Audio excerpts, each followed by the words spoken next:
Okay, let's build everything. Let's just...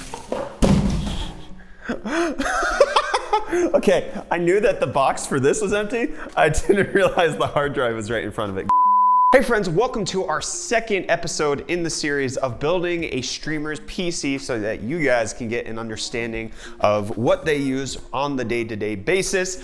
And we've already covered all of the parts that we're gonna use in this build: the 9900K, the GTX 1060, the Z370 board.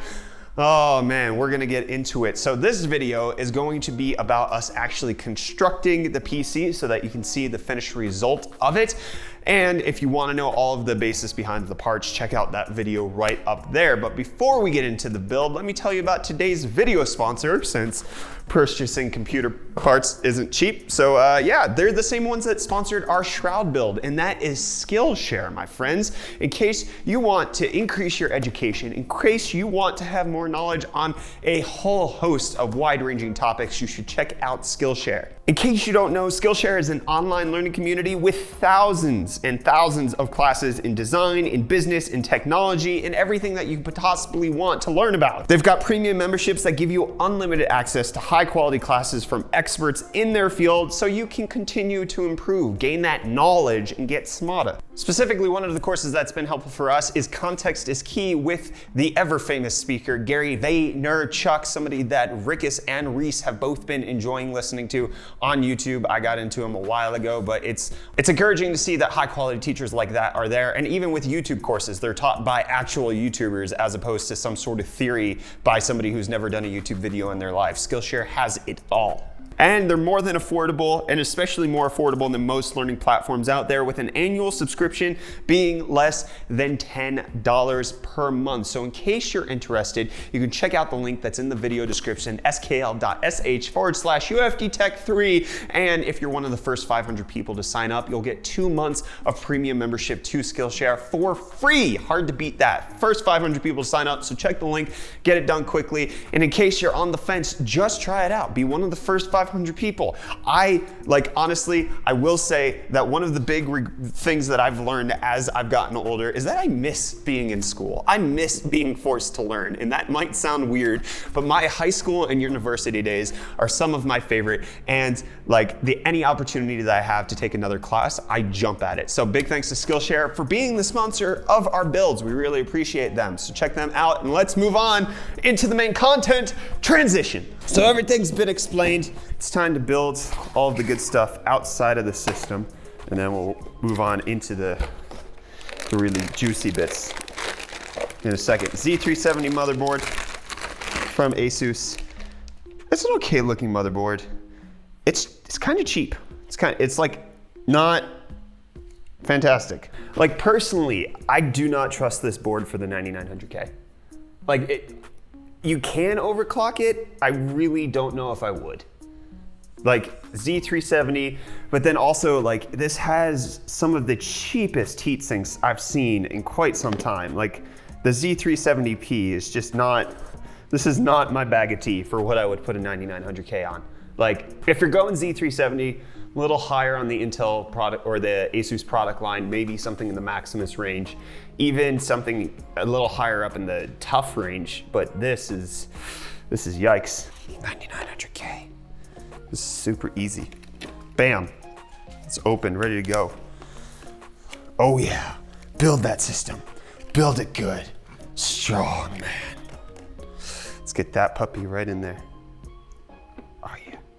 9900K going on. Pop goes the weasel. Bam, there's that. Let's get this out. The 256 gig M.2 SSD. It is only SATA. It is not NVMe by any stretch, so it's a little slower, but at least it's small and petite and nice to put in your system. I just realized I don't have any tools. I'm so ready for a PC build that I didn't even have the toolkit. iFixit toolkit, let's go. This is actually what Tfue uses in his streaming PC, is a garbage motherboard with a really expensive CPU. It's bad, this is nonsense. I bought this motherboard. I wish I hadn't. Anyways, you can tell that this is a SATA M.2 and not an NVMe one because the SATA ones have 2 prongs on each side, whereas the M.2 ones only have it on this right-hand side, left-hand side, depending on the orientation. Anyways, in you go. Bam. We couldn't actually source Tfue's actual RAM because it's the proprietary nonsense. So we just went with the same similar aesthetic, which is, well, 16 gigs of RAM, but then just black, no RGB, nothing to really distinguish it. Has the company branding there, G.Skill, but nothing else to it. So it should be roughly the same. It's gonna perform exactly the same, I know that much. I'm not an idiot today. Yes, get in there. Bam, you move over there. You go in there. Oh yeah, look at how fast I can move with my fingers. Ha! I've got speed like greed. Trash can. Oh yeah, we are so much more prepared in the new office with a freaking trash can right next to me instead of behind lights, which I could never use because the freaking light stands are always in front of the trash can. I couldn't throw anything out. Now we're ready. Feels good. We're prepared. Now we need this puppy.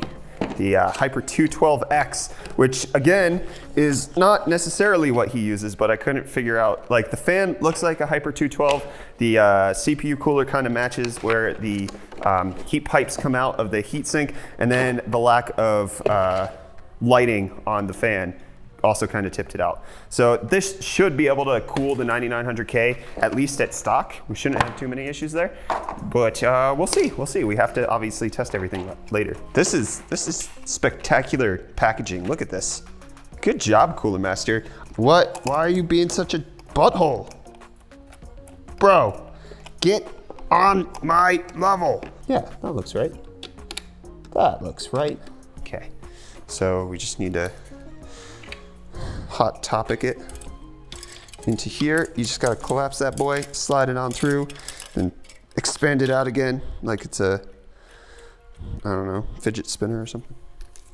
Whatever the kids say these days. And then that should be the correct orientation because then this will blow air towards the back, and Tfue didn't have anything screwed up about how he set up his system. He actually properly oriented the fans. Shroud. Looking at you, Shroud, even though you have no idea who I am or care. I'm looking at you.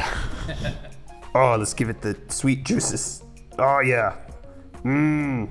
Oh, it turned out to be a little heart. There you go. That's way too much, but who cares? Oh yeah. Mmm, get them juices. Right onto the CPU cooler.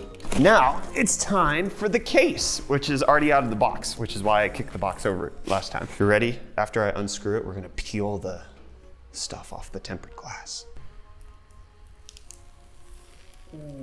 Oh, that one's, geez, Corsair going all out on the peels plastic.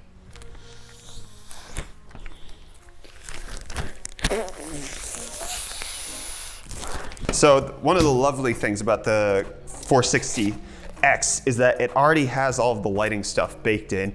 It's already routed properly. So all of the lighting in the front is already set up. We just kind of need to plug it into the power supply. So that's gonna go at the back right there. It's gonna provide airflow.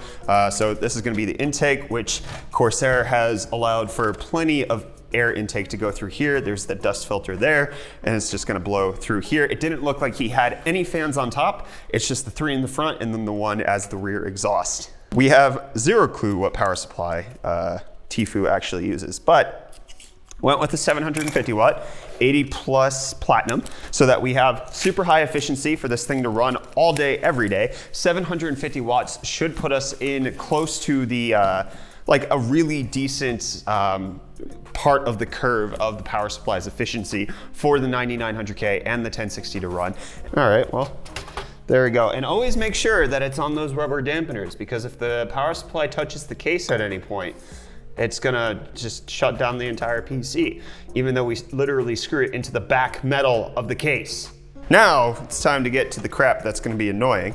And that's all these little small cables right here that I can't see because the light's not bright enough. Oh my, what in tarnation? All right, let's do the motherboard. Sheboygan. Bam. Should have checked to see if it works first, but this is what pisses me off about Asus Prime boards. they're full ATX, right? Like just full straight up, you know, normal ATX, except for they're not. So all you get is the left-hand screw and the right-hand screw, and then the board's too short to screw it on the right. But you still have all of this overhang over here, so it's just flopping around like a giant chicken in the middle of the freaking case. That's bullcrap. All screwed down. Okay, so let me show this stupidity of these Asus Prime boards. Freaking, there is the freaking screw holes for the right-hand side of the board. And it's just too short. And when I'm gonna go to freaking plug in the motherboard power connector, right? Watch, this thing is gonna flex like tape. Look at that. In order to get it to clip in, I either have to put my finger behind this freaking motherboard, or it's like, I just have to, there, like my hand's touching the back of the motherboard right now in order to make sure it doesn't flex like that when I'm trying to screw it in, because Asus couldn't be bothered to put enough PCB to at least just extend to the right-hand side so I could screw it down so it's stable.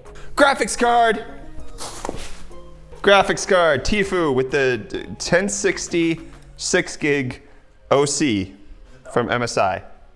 This is not the Armor. This was the hardest part of the build to get locally in South Africa because nobody makes this card. Like, it's not really one of the ones that everybody like produced, because there was the MSI Gaming X, that was everywhere. There was the cheaper version of the Armor, that was everywhere. But the GTOC, they made like a couple. There's a few. Like, even looking on Amazon, I had a really hard time finding these. Thankfully, I found one in stock and we picked it up right away.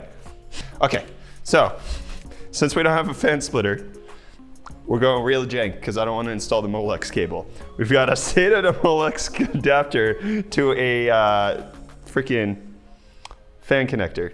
Okay, so the entire thing's built. Let's go ahead and just plug it in and see if it works before we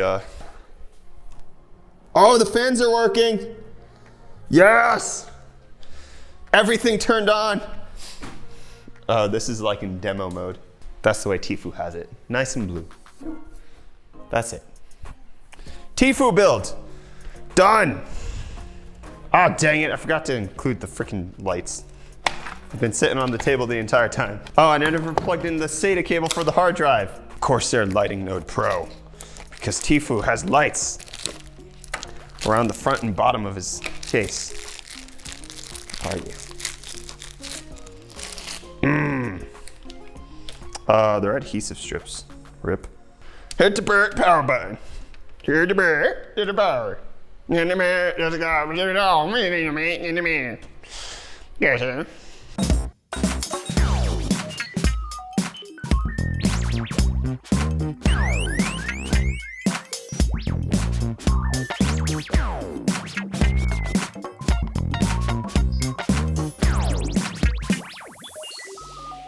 So here it is, my friends, the completed build, the 9900K, the Cooler Master 212X, the 1060 sitting right there. And I know I mentioned in the components part video that I thought that Tfue had a, what do you call it, a GPU support bracket in there. And a lot of you suggested that it actually looks like the Elgato 4K 60, which can, you know, is the streaming thing, which would make sense for a streaming PC. However, the caveat I would put for that is that in the same video where you see that, it's actually his super expensive one that has the Elgato capture card in it, unless he has screenshots of what it previously was and he had already moved over the Elgato. I can't say that it is definitively because it appears on his other PC, which obviously would make it weird since this is his streaming PC and the other one has the Elgato. Maybe he put it in there not realizing that he had to move it over because he had just gotten the PC delivered. I don't know, but we put the GPU support bracket in there. But for the next video where we're gonna test the performance, we have a 4K capture card that we can use. It's actually RGB, so it's slightly better than the Elgato. So we'll throw that in here and we'll make sure that in part 3, you guys get to see everything, including the capture card setup. We'll test how it streams, we'll test its ability at playing video games, even though it's just a streaming PC. But that 9900K, let's see how it does on the Z370 board with that 212X. Anyways, that's gonna wrap it up for this video. Hit the like button if you enjoyed this build process. Don't forget to check out the sponsor for today's video. Skillshare, first 500 people to use the link in the video description can get a premium membership with them for 2 months for free. So check it out. There's no reason not to do it, okay? You gotta learn. Everybody gotta learn, okay? Be smarts. And be sure to check out the next episode, which is going to be us benchmarking this build, as well as make sure you suggest which streamers builds you want us to do. Sound off down in the comments down below. Don't forget to get subscribed for all of our tech related content. And I'm Brett with the UFD Tech channel. I'm gonna steal this PC. Love you too, bye.